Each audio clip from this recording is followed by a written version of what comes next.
Hi, வணக்கம் and welcome to மின்மினி பூக்கள். இன்றைக்கி நம்ம சேனலில் ஒரு டேஸ்டியான ஹெல்தியான ஸ்வீட் ரெசிபி பற்றி தான் பார்க்க போகிறோம். இதோட பேர் முந்திரி கொத்து. முந்திரி கொத்து செய்ய தேவையான பொருட்கள்: பச்சைப்பயிறு 1 கப், துருவின தேங்காய் 1/2 கப், வெல்லம் 3/4 கப். நான் ஸ்வீட் கம்மியாக தான் சாப்பிடுவேன், அதனால் 3/4 கப் எடுத்திருக்கேன். உங்களுக்கு ஸ்வீட் அதிகமாக இருந்தால் பிடிக்கும் அப்படின்னிங்கன்னா நீங்கள் இதை 1 கப்பாக எடுத்துக்கோங்க வெல்லத்தை. சுக்கு ஏலக்காய் பொடி 1 பிஞ்ச், இது ஆப்ஷனல் தான், வேணும்னா சேர்த்துக்கலாம், வேண்டாம்னா விட்டுறலாம். எள்ளு 1 டேபிள் ஸ்பூன், மஞ்சள் தூள் 1 பிஞ்ச், மைதா மாவு 1 டேபிள் ஸ்பூன், அரிசி மாவு 1/2 கப், தண்ணி 1/4 கப், எண்ணெய் பொரிக்க தேவையான அளவு. இப்போ எப்படி செய்கிறதுன்னு நம்ம பார்ப்போம். இந்த மாதிரி ஒரு பாத்திரத்தில் பச்சை பயிரை கொட்டி நல்லா வறுத்துக்கலாம். இதோட பச்சை வாசனை போகிற வரைக்கும், அதாவது இதோட கலர் நல்லா ப்ரௌன் கலர் ஆகிற வரைக்கும் வறுக்கணும். இப்போ ஓரளவுக்கு நமக்கு நிறம் மாறி இருக்கு, ஆனால் இன்னும் கூட நமக்கு ப்ரௌன் கலர் ஆகணும்.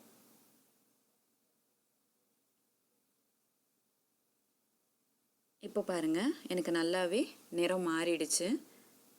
இந்த ஸ்டேஜில் நம்ம இதை ஒரு பவுலில் கொட்டி ஆற வச்சிடலாம். ஆறட்டும்.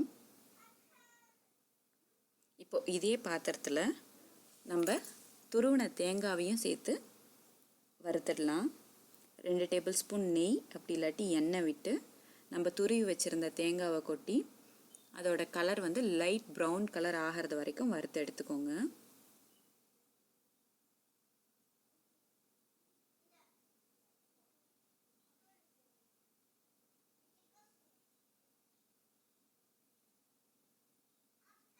நமக்கு ஓரளவுக்கு நிறம் மாறி இருக்கு. இந்த ஸ்டேஜில் நம்ம வச்சிருக்கிற எள்ளையும் இதோடவே சேர்த்து வறுத்துக்கலாம்.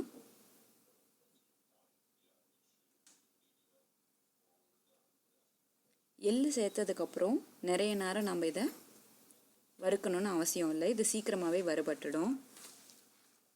ஸோ 1 or 2 minutes வறுத்தா போதும். இப்போ ரெடி ஆயிடுச்சு, இதுவும் ஆறட்டும். இந்த ஸ்வீட்டுக்கு தேவையான வெல்லத்தை நம்ம இப்போது கரைச்சி எடுத்துக்கலாம். இந்த மாதிரி ஒரு பாத்திரத்தில் நம்ம வச்சுருக்கிற வெல்லத்தை போட்டு இது மூழ்கிற அளவுக்கு மட்டும் தேவையான அளவு தண்ணி விட்டு கரைச்சிக்கோங்க. வெல்லம் கரைய நமக்கு பாகுபதமோ இல்லை கம்பி பதமோ எதுவும் தேவைப்படாது, ஜஸ்ட் இது கரைஞ்சா போதும். இது கரையட்டும். நம்ம சைடில் பயரை அரைச்சிடலாம். பாருங்கள், பயிரை அரைச்சாச்சு.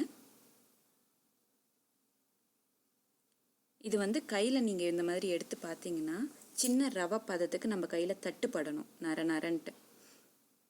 பவுடர் மாதிரி, அதாவது மாவு மாதிரி இதை நம்ம அரைச்சிடக்கூடாது. இப்போ இதை வேறு ஒரு பவுலில் எடுத்துக்கோங்க.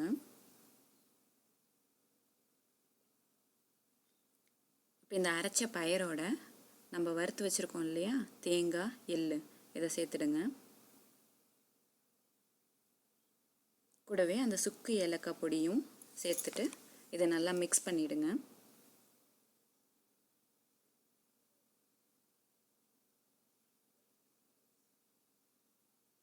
வெல்லம் கரைஞ்சிடுச்சு. இந்த மிக்ஸ் பண்ண பயிரோட இந்த வெல்லத்தை கொஞ்சம் கொஞ்சமாக சேர்த்து கிளறணும். வெல்லத்தில் யூஸ்வலாக எப்போவுமே தூசு இருக்கும், ஸோ ஃபில்டர் பண்ணி எடுத்துக்கோங்க. இதை சேர்த்ததுக்கப்புறம் ஒரு கரண்டி வச்சு கொஞ்சம் கொஞ்சமாக மிக்ஸ் பண்ணுங்கள்.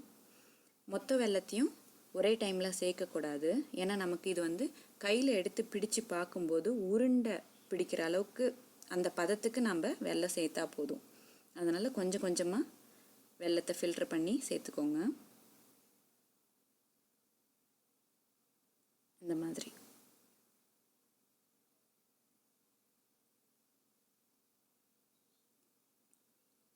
இது கொஞ்சம் சூடு ஆறுனதுக்கப்புறம் நீங்கள் கை வச்சு நல்லா கலந்துக்கலாம். ஸோ இப்போ சூடு ஆறிடுச்சு ஓரளவு. இப்போ சின்ன சின்ன உருண்டைகளாக இதை பிடிச்சி வச்சுக்கோங்க. ஒரு சின்ன நெல்லிக்காய் அளவுக்கான உருண்டைகளை இதை பிடிச்சு வைக்கணும்.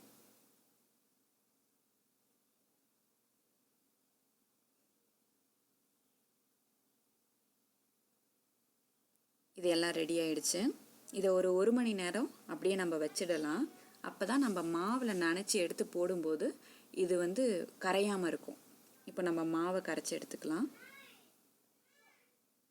ஒரு பவுலில் அரிசி மாவு, மைதா மாவு, மஞ்சள் தூள் இது எல்லாத்தையும் சேர்த்து ஒரு பிஞ்ச் உப்பு அதுவும் கூட சேர்த்து கொஞ்சம் கொஞ்சமாக தண்ணி விட்டு நல்லா மிக்ஸ் பண்ணி எடுத்துக்கோங்க. இது நமக்கு பஜ்ஜி மாவு பதத்துக்கு மிக்ஸ் பண்ணி எடுக்கணும். ஆக்சுவலாக இந்த முந்திரி கொத்து அப்படிங்கிற ஒரு பலகாரம் எங்கள் ஊர் பக்கம் செஞ்சு நான் கேள்விப்பட்டது கிடையாது. என் அம்மா வீட்லேயோ இல்லை ஃப்ரெண்ட்ஸ் வீட்லேயோ பக்கத்தில் நான் செஞ்சு பார்த்தது கிடையாது. இது ஃபஸ்ட்டு எனக்கு எப்படி தெரியும்னா, ரமணிச்சந்திரன் அம்மா எழுதின நாவலில் தான் நான் இதை படித்தேன். ஸோ அவங்களோட நிறைய நாவலில் இந்த பேரை மென்ஷன் பண்ணியிருப்பாங்க. அப்போ தான் இந்த மாதிரி ஒரு ரெசிபி இருக்குது அப்படிங்கிறதே எனக்கு தெரியும். பட் ஆனால் என்னோடய இமேஜினேஷனில் ஃபஸ்ட்டு நான் இதை படிக்கும்போது முந்திரி கொத்தா அப்படின்னா முந்திரியை வச்சு கொத்து கொத்தாக செஞ்சு எடுக்கிற ஒரு டிஷ் அப்படின்னு தான் நான் இமேஜின் பண்ணி வச்சுருந்தேன். பாருங்கள், மாவு நல்லா கரைஞ்சிடுச்சு. இப்போ இதை நம்ம பொரிச்சு எடுக்க ரெடி பண்ணிடலாம். இந்த மாதிரி ஒரு பாத்திரத்தில் பொரிச்சு எடுக்க தேவையான அளவு எண்ணெயை விட்டு காய வச்சுடுங்க. எண்ணெய் காஞ்சதுக்கப்புறம் இந்த உருண்டைகளை நம்ம கரைச்சி வச்சுருந்தோம் இல்லையா, அந்த மாவில் இந்த மாதிரி நல்லா நனைச்சி 3 சேர்த்து இந்த மாதிரி அக்கண்ணா மாதிரி 3 சேர்த்து பொரிச்சு எடுக்கணும். ஸோ இப்போ நீங்கள் கெஸ் பண்ணியிருப்பீங்க இதுக்கு ஏன் முந்திரி கொத்து அப்படின்ற பேர் வந்ததுன்ட்டு. திரும்ப காட்டுறேன் பாருங்கள், 3 அதாவது கொத்து கொத்தா.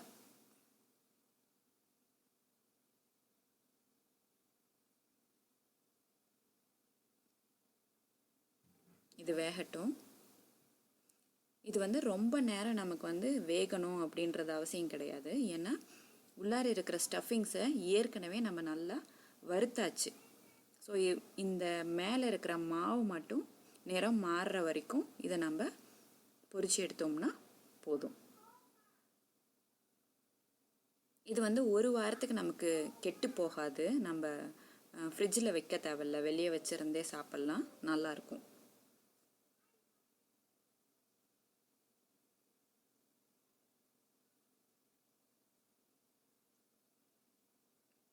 ஒரு பக்கம் நிறம் மாறிடுச்சு, திருப்பி விட்டுக்கோங்க.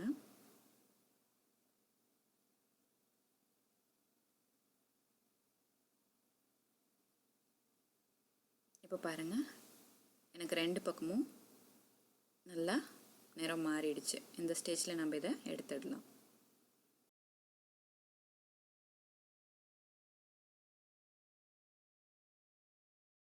ஹெல்தியான முந்திரி கொத்து நமக்கு இப்போது ரெடி. நீங்கள் இந்த மாதிரி 3 தான் போட்டு எடுக்கணும்னு அவசியம் இல்லை. இந்த மாதிரி தனித்தனியாகவும் போட்டுக்கலாம். இந்த ரெசிபியை வீட்டில் ட்ரை பண்ணி பாருங்கள். இந்த வீடியோ உங்களுக்கு பிடிச்சிருந்தா லைக் பண்ணுங்கள், ஷேர் பண்ணுங்கள், மறக்காமல் சப்ஸ்கிரைப் பண்ணுங்கள். நன்றி.